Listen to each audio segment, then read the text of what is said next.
The landmark Vehicle Assembly Building at NASA's Kennedy Space Center in Florida is getting a renovation so it can remain a fixture of America's space program. After almost 5 decades stacking and processing Saturn V's and the Space Shuttle fleet, the VAB needs improvement on a grand scale to service new launchers expected to debut in the next few years. The new designs include the Space Launch System, a massive rocket intended to return astronauts to deep space.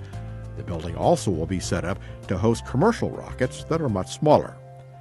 With that in mind, engineers from the Ground Systems Development and Operations Program have designed flexible systems that can meet the needs of several different kinds of boosters. They also are making provisions for handling spacecraft, including NASA's Orion, now in development.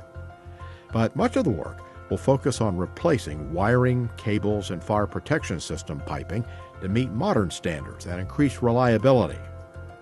Already, 70,000 feet of cabling have been pulled out of the building's cable trays. In all, 50 miles of cables will be removed. Most are bundles of copper wiring that were common in 1965 when the VAB was constructed. Now, it only requires a couple of fiber optic lines about as wide as a finger to meet the needs of rocket processors.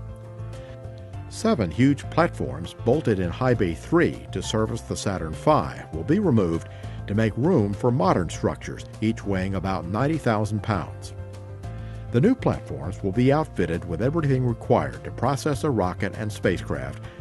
The focus is to upgrade the VAB for a new generation of launchers and missions to allow NASA and its partners to continue to meet national goals of space exploration.